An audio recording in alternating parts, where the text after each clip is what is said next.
നമസ്കാരം. മലയാളി വാർത്തയിലേക്ക് സ്വാഗതം. ഈ കഴിഞ്ഞ ബംഗാൾ തെരഞ്ഞെടുപ്പിൽ 207 സീറ്റുകൾ BJP നേടിയിട്ടും 40 സീറ്റുകളിലേക്ക് ഒതുങ്ങിയിട്ടും BJP 3-2 ഭൂരിപക്ഷം നേടിയിട്ടും മമതാ ബാനർജി തൻ്റെ പരാജയം സമ്മതിച്ചിട്ടില്ല. തെരഞ്ഞെടുപ്പ് കമ്മീഷനും BJPയും ചേർന്ന് അട്ടിമറി നടത്തിയെന്നും അവിടെ തെരഞ്ഞെടുപ്പ് അട്ടിമറിയിലൂടെയാണ് ഇവർ വിജയിച്ചതെന്നും ഇതിനകത്ത് എന്തോ കള്ളക്കളി ഉണ്ടെന്നും യഥാർത്ഥ മോറൽ വിക്ടറി, യഥാർത്ഥ വിജയം അത് തങ്ങളുടേതാണ് എന്നുമാണ് മമത ഇപ്പോൾ അവകാശപ്പെടുന്നത്. അതുകൊണ്ട് തന്നെ മമത ഇപ്പോഴും തോൽവി അംഗീകരിച്ചിട്ടില്ല. ഞാൻ പരാജയപ്പെട്ടിട്ടില്ല, ഞാനും എൻ്റെ പാർട്ടിയുമാണ് വിജയിച്ചത് എന്ന അഭിപ്രായമാണ് ഇതുവരെ പറഞ്ഞിട്ടുള്ളത്. സാധാരണഗതിയിൽ ഒരു തെരഞ്ഞെടുപ്പ് നടന്നാൽ ഭരണകക്ഷിക്ക് അനുകൂലമല്ല വിധിയെങ്കിൽ തീർച്ചയായും ഗവർണറെ മുഖ്യമന്ത്രി കണ്ട് ഗവർണർക്ക് രാജിക്കത്ത് സമർപ്പിക്കുകയാണ് പതിവ്. ഈ തോൽവി അംഗീകരിച്ചുകൊണ്ട് രാജിക്കത്ത് സമർപ്പിക്കും. അതിനുശേഷം പുതിയൊരു മന്ത്രിസഭ ഉണ്ടാകുന്നത് വരെ കാവൽ മുഖ്യമന്ത്രിയായി തുടരാനായി ഗവർണർ ഈ പറയുന്ന രാജിവെച്ച മുഖ്യമന്ത്രിയോട് അഭ്യർത്ഥിക്കും. പുതിയ മന്ത്രിസഭ നിലവിൽ വരുന്നതോടുകൂടി കാര്യങ്ങൾ പുതിയ മന്ത്രിസഭയിലേക്കും പുതിയ ഭരണത്തിലേക്കും സംസ്ഥാനം പോകും. പക്ഷേ അതൊന്നുമല്ല ബംഗാളിൽ സംഭവിച്ചുകൊണ്ടിരിക്കുന്നത്. വലിയ വിജയമാണ് BJP ബംഗാളിൽ നേടിയത്. 77 സീറ്റിൽ നിന്നും കഴിഞ്ഞ തവണ നേടിയ 77 സീറ്റിൽ നിന്നും 207 സീറ്റിലേക്കാണ് BJP കുതിച്ചത്. ശക്തമായ ഭരണവിരുദ്ധ വികാരം ബംഗാളിൽ പ്രകടമായിരുന്നു. ആ ഭരണവിരുദ്ധ വികാരത്തിൽ 15 വർഷമായി ബംഗാൾ ഭരിച്ചുകൊണ്ടിരുന്ന മമതാ ബാനർജി നിലം പതിക്കുന്നു. അതോടുകൂടി സുവേന്ദു അധികാരി മുഖ്യമന്ത്രിയായി തിരഞ്ഞെടുക്കപ്പെടും എന്നാണ് വിശ്വാസം. ഇന്നിപ്പോൾ നിർണായകമായ യോഗം കൊൽക്കത്തയിൽ നടക്കുകയാണ്. BJPയുടെ നിയമസഭാ കക്ഷി യോഗമാണ് നടക്കുന്നത് ഈ സമയം. അല്പസമയത്തിന് ശേഷം ഇതിൻ്റെ തീരുമാനം എന്തായാലും അറിയാനുള്ള സാധ്യതയുണ്ട്. നാളെ 10 മണിക്കാണ് സത്യപ്രതിജ്ഞ നടക്കുക. സുവേന്ദു അധികാരി നാളെ 10 മണിക്ക് സത്യപ്രതിജ്ഞ ചെയ്ത് അധികാരമേൽക്കും എന്നാണ് എല്ലാവരും കരുതുന്നത്. എന്തായാലും കേന്ദ്ര ആഭ്യന്തരമന്ത്രി അമിത്ഷായാണ് നിരീക്ഷകനായി നിയമസഭാ കക്ഷി യോഗത്തിൽ പങ്കെടുക്കുന്നത്. നിയമസഭാ കക്ഷി നേതാവിനെ അല്പസമയത്തിനുള്ളിൽ BJP ബംഗാളിൽ തിരഞ്ഞെടുക്കുകയും ചെയ്യും. പക്ഷെ അപ്പോഴും ഞാൻ മുഖ്യമന്ത്രിയാണ് എന്ന ഒരു നിലപാടിലാണ് മമതാ ബാനർജി. ഈ സാഹചര്യത്തിൽ പോലും മമതാ ബാനർജി സ്വന്തം സമൂഹ മാധ്യമ അക്കൗണ്ടുകളിൽ നിന്നും മുഖ്യമന്ത്രി എന്ന ഒരു പദവി അത് നീക്കം ചെയ്യാൻ തയ്യാറായിട്ടില്ല. മമതാ ബാനർജിയുടെ ഒഫീഷ്യൽ X അക്കൗണ്ടാണ് നിങ്ങൾ ഈ കാണുന്നത്. അതിനകത്ത് മമതാ ബാനർജി എന്നും അതിൻ്റെ ബയോവിൽ തൃണമൂൽ കോൺഗ്രസിൻ്റെ അധ്യക്ഷയെന്നും honourable CM of West Bengal എന്നും എഴുതിയിട്ടുണ്ട്. അതായത് കഴിഞ്ഞ ദിവസം അർദ്ധരാത്രിയോടുകൂടിയാണ് ഈ രാജിവെക്കാത്തതിനെ തുടർന്ന് മമതാ ബാനർജി തോറ്റിട്ടും രാജിവെക്കാത്തതിനെ തുടർന്ന് ബംഗാൾ ഗവർണർ RN രവി ഈ നിയമസഭ പിരിച്ചുവിട്ടുകൊണ്ട് ഉത്തരവിട്ടത്. ഇങ്ങനെ മുഖ്യമന്ത്രിയെയും മന്ത്രിമാരെയും ഒക്കെ ഒന്നടങ്കം പിരിച്ചുവിട്ടിട്ട് 24 മണിക്കൂർ കഴിഞ്ഞിട്ടും ഒരു മുഖ്യമന്ത്രി തൻ്റെ സമൂഹ മാധ്യമ സ്പേസിൽ നിന്നും മുഖ്യമന്ത്രി എന്ന പദവി നീക്കം ചെയ്തിട്ടില്ല. എന്ന് പറഞ്ഞാൽ മമത ഇപ്പോഴും അതേ സ്റ്റാൻഡിൽ ഉറച്ചു നിൽക്കുകയാണ്.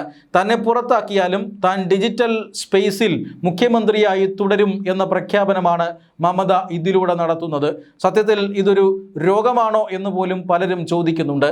34 വർഷത്തെ കുത്തക ഭരണം അവസാനിപ്പിച്ചുകൊണ്ട് 2014 അതായത് കമ്മ്യൂണിസ്റ്റ് പാർട്ടിയുടെ കുത്തക ഭരണം അവസാനിപ്പിച്ചുകൊണ്ട് 2011 മമതാ ബാനർജി ബംഗാളിൻ്റെ മുഖ്യമന്ത്രിയാകുന്നത്.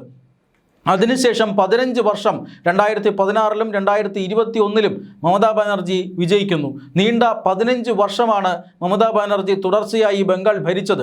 അതുകൊണ്ട് തന്നെ ഇപ്പോഴും ആ അധികാരത്തിൽ നിന്ന് ഇറങ്ങിപ്പോകാൻ മമതാ ബാനർജിക്ക് സാധിക്കുന്നില്ല. 2021-ൽ തന്നെ മമതാ ബാനർജിക്ക് BJP സംസ്ഥാനത്ത് കനത്ത വെല്ലുവിളി ഉയർത്തിയിരുന്നു. പക്ഷേ ഈ വെല്ലുവിളി മുന്നിൽ കണ്ടുകൊണ്ട് തനിക്കെതിരായിട്ടുള്ള ഭരണവിരുദ്ധ വികാരം കാണാനോ അത് മനസ്സിലാക്കി തിരുത്താനോ മമത തയ്യാറായില്ല. അതുകൊണ്ട് തന്നെ സംസ്ഥാനത്ത് ഈ തെരഞ്ഞെടുപ്പിൽ ആഞ്ഞടിച്ച ശക്തമായ ഭരണവിരുദ്ധ വികാരത്തിൽ മമതാ ബാനർജിയുടെ സർക്കാർ കടപുഴകി. പക്ഷേ എന്നിട്ടും തോൽവി അംഗീകരിക്കാതെ സമൂഹ മാധ്യമ അക്കൗണ്ടുകളിൽ ഇപ്പോഴും താൻ മുഖ്യമന്ത്രിയാണ് എന്ന് പ്രദർശിപ്പിച്ച് നടക്കുകയാണ് മമതാ ബാനർജി. ഇതെന്തുമായിക്കോട്ടെ, ഞങ്ങളിതാ ബംഗാളിൻ്റെ ഭരണം ഏറ്റെടുക്കാൻ പോകുന്നു എന്ന നിശ്ചയദാർഢ്യത്തിലാണ് BJP. മന്ത്രിമാരെയും മറ്റും കണ്ടെത്താനുള്ള ചർച്ചകളാണ് ഇപ്പോൾ BJPയിൽ നടക്കുന്നത് എന്നാണ് സൂചന. ബംഗാൾ കൂടി BJPയുടെ ഭരണത്തിന് കീഴിലാകുമ്പോൾ തീർച്ചയായും BJP ദേശീയ തലത്തിൽ തന്നെ ശക്തമാവുകയാണ്. രാജ്യസഭയിലെ ഫോർമേഷനുകളിലടക്കം വലിയ മാറ്റമുണ്ടാകുമെന്ന കാര്യത്തിൽ തർക്കമില്ല. ദേശീയ രാഷ്ട്രീയത്തിൽ BJP കുറച്ചുകൂടി ശക്തമാകുന്നു, ബലമുള്ള രാഷ്ട്രീയ പാർട്ടിയാകുന്നു എന്നുള്ളതാണ് ഏറ്റവും പ്രധാനപ്പെട്ട കാര്യം. പക്ഷേ ഇപ്പോഴും മമതാ ബാനർജിയുടെ ഈ രാഷ്ട്രീയ സംസ്കാരമാണ് ചർച്ചാ വിഷയമാകുന്നത്. ജനാധിപത്യത്തിൽ ജയവും തോൽവിയുമെല്ലാം അത് വളരെ പരമപ്രധാനമാണ്, അല്ലെങ്കിൽ അതെല്ലാം സാധാരണമാണ്. പക്ഷേ ആ തോൽവി അംഗീകരിക്കാതെ ഇപ്പോഴും താൻ രാജാവാണ് എന്ന നിലയിൽ തുടരുന്നത് ശരിയാണോ എന്ന ചർച്ച ഇപ്പോഴും ബംഗാളിൽ തുടങ്ങിക്കഴിഞ്ഞിരിക്കുകയാണ്. തൃണമൂൽ കോൺഗ്രസിനകത്ത് പോലും ഇതുമായി ബന്ധപ്പെട്ട അഭിപ്രായ വ്യത്യാസങ്ങളുണ്ട്. കഴിഞ്ഞ ദിവസം മമതാ ബാനർജി വിളിച്ചു ചേർത്ത നിയമസഭാ കക്ഷി യോഗത്തിൽ 9 MLA-മാർ 80ഓളം MLA-മാർ ജയിച്ചു വന്നിട്ടുണ്ട്. ഇതിൽ 71 MLA-മാർ മാത്രമേ ഈ നിയമസഭാ കക്ഷി യോഗത്തിൽ പങ്കെടുത്തുള്ളൂ. ഇങ്ങനെ സ്വന്തം പാർട്ടിയിൽ തന്നെ അഭിപ്രായ വ്യത്യാസങ്ങൾ രൂപപ്പെട്ടിട്ടും മമതാ ബാനർജി അധികാരത്തിൽ നിന്നൊഴിയാതെ കടിച്ചു തൂങ്ങുകയാണ്.